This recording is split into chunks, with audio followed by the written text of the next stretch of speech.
Subhanallah walhamdulillah wa la ilaha illallah. Bapak-bapak, ibu-ibu yang dimuliakan Allah Subhanahu wa taala. Saat ini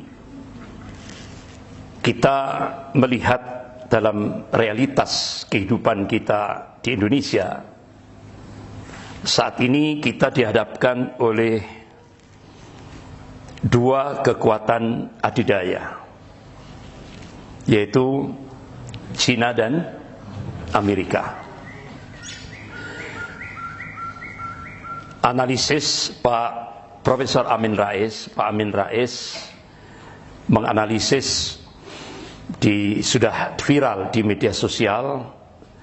Beliau yang penting sudah menyampaikan tentang bahaya imperialisme Cina. Tidak hanya Pak Amin Rais, bahkan Jepang itu sudah memberikan warning kepada Indonesia. Hati-hati terhadap imperialisme Cina, ya. Terutama dengan strategi One Belt One Road, benar-benar implikasinya besar sekali untuk Indonesia. Bahkan Jenderal Aditya Warmantoha di Masjid Al-Azhar sudah menginfokan ini implikasinya i-polisosbud hankam, gitu Pak. Bahkan yang membuat kita miris yaitu hasil riset pakar intelijen dunia, bahkan dia pakar strategi perang dunia, Peter Weiran dan August Cole, memprediksi 2030, tahun 2030 sudah tidak ada lagi Indonesia. Yang ada adalah Indo-Cina. Nah, itu. Akhirnya hasil riset dua pakar intelijen dunia ini, dua pakar strategi perang dunia ini, direspon oleh dua mantan Panglima TNI, yaitu Bapak Jenderal Purnawirawan Djoko Santoso, barusan meninggal. Kemudian Jenderal Purnawirawan Gatot Nurmantio. Kata dua Jenderal Panglima TNI ini, apa yang hasil riset dua pakar intelijen dunia dan dua pakar strategi perang dunia ini bisa lebih cepat. Artinya tidak 2030, bisa sebelumnya. Bahkan kajian pakar politik Universitas Indonesia, yaitu Profesor Dr. Nazaruddin Samsudin, implikasi Indonesia sekarang berubah kiblat ke Cina, itu implikasinya diprediksi Indonesia akan dijadikan Singapura kedua. Apa Singapura kedua? Pribumi minggir, Cina yang akan berkuasa. Sampai baru kali ini Bapak Ibu-ibu, saya itu seringkali baca dan mendengar ceramah-ceramah atau pidato pimpinan pusat Muhammadiyah, yaitu Profesor Haidar Nasir.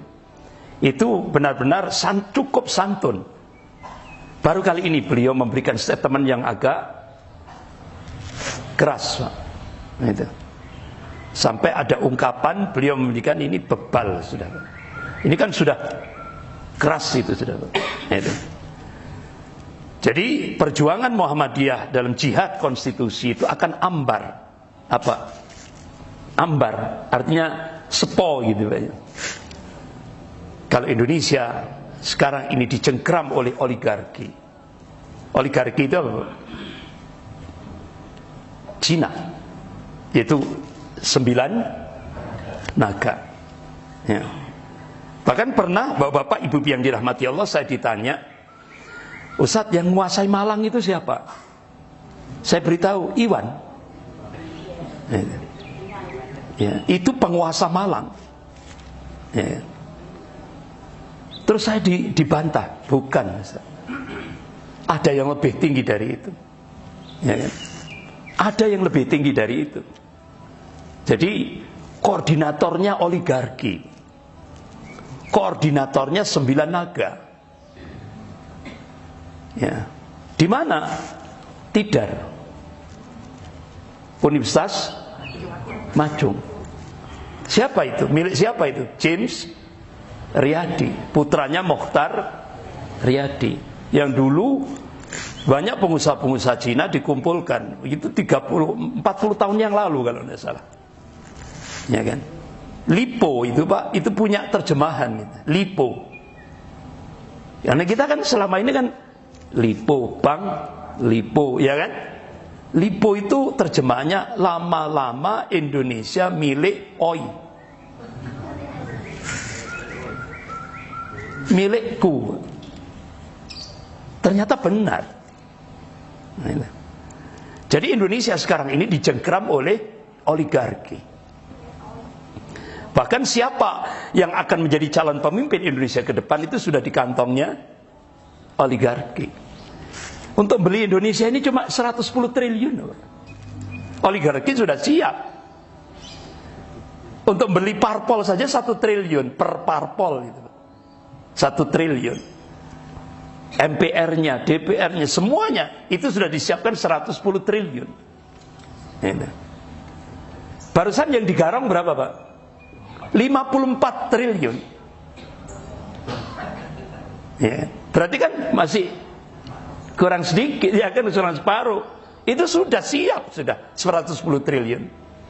Makanya jangan kaget ketika Ustadz Abdul Somad ditolak oleh Singapura, pejabat-pejabat tinggi di Indonesia langsung ini ulama radikal, ya kan? Bahkan sampai pemilihan rektor UB, pemilihan rektor Universitas Brawijaya, ya kan? Itu kan sudah resmi Pak. Yang menang itu profesor siapa gitu ya, itu ya. Gara-gara setelah sudah menang tinggal dilantik, gara-gara foto dengan Ustadz Abdul Somad, gagal Pak jadi rektor UB.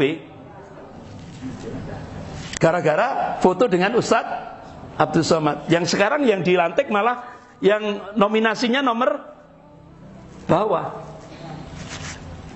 Itu sampai seperti itu loh Pak.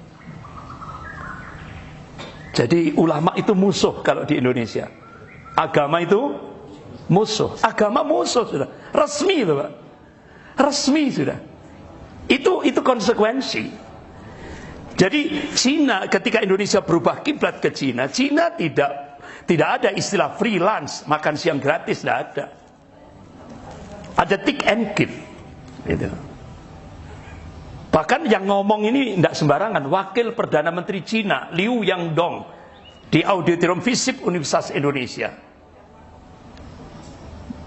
Beliau mengatakan, ya kan, syarat utama Cina memberikan bantuan hutang tahap pertama 647 triliun untuk Indonesia. Syarat yang pertama, agama harus dipinggirkan dalam kehidupan berbangsa dan bernegara.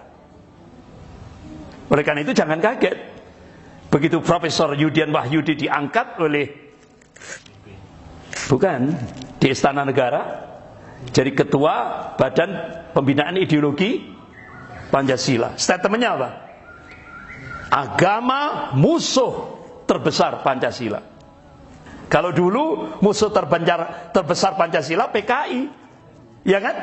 Kalau dulu musuh terbesar Pancasila PKI, penista agama. Sekarang enggak. Musuh terbesar Pancasila, musuh terbesar negara Indonesia, agama. Resmi Pak. Resmi negara, dari Istana Negara. Sehingga hanya Presiden menghapus 3.147 perda syariah seluruh Indonesia. Resmi negara. Termasuk perda baca Al-Quran, perda sholat berjamaah, hapus. Sudah dengar itu Pak? Ya Allah. Wong itu mah memang Jawa Pos tidak ngekspos. Tidak mengekspos. Wong itu berita dari Istana Negara loh Pak. Nah, itu. Memang ditutup, apalagi Kompas, ya kan? Ya kan, media mainstream seluruh Indonesia dikuasai Cina. Ya kan? Seperti itu.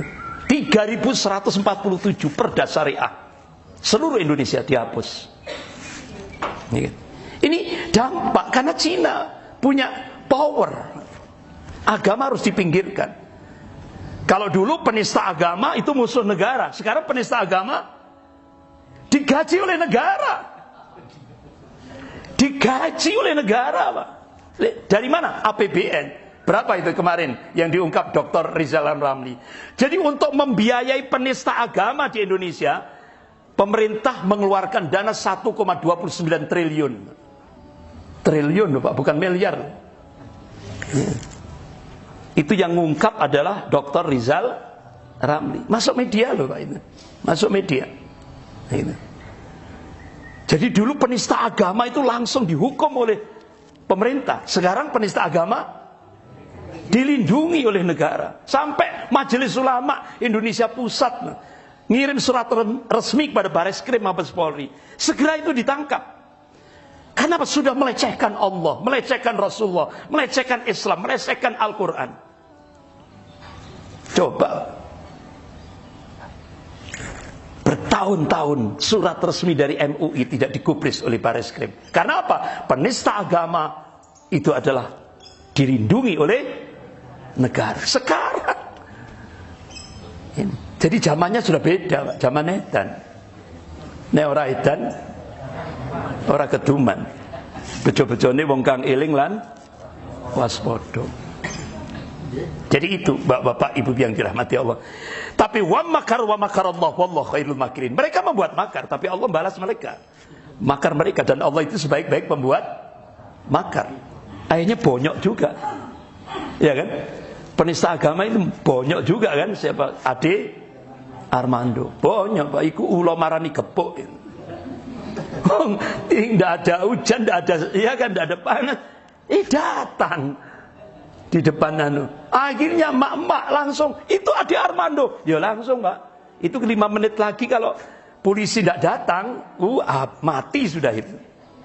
Ade Armando kan sempat gagal otak. Alhamdulillah. Ya, sampai akhirnya orang-orang Madura yang ada di Jabotabek sudah giliran ya gitu. Habis ini setelah Ade Armando siapa? Abu Janda, siap-siap gitu. Denny Siregar, Eko Kuntadi, ya kan? Yang penista-penista agama ini. Ini sudah diancam sama orang-orang Madura di Jabotabek. Karena memang karakter Madura itu, Pak, kalau orang Madura karakternya itu kalau tidak sholat, tapi Islam dilecehkan, nyawa diserahkan. Iya kan? Ada yang dari Madura ini. Ada, Pak? Banyak kan? Nah itu. Makanya ada peneliti dari Australia itu namanya Greg Valley, Pak. Greg Valley itu peneliti senior di Australia.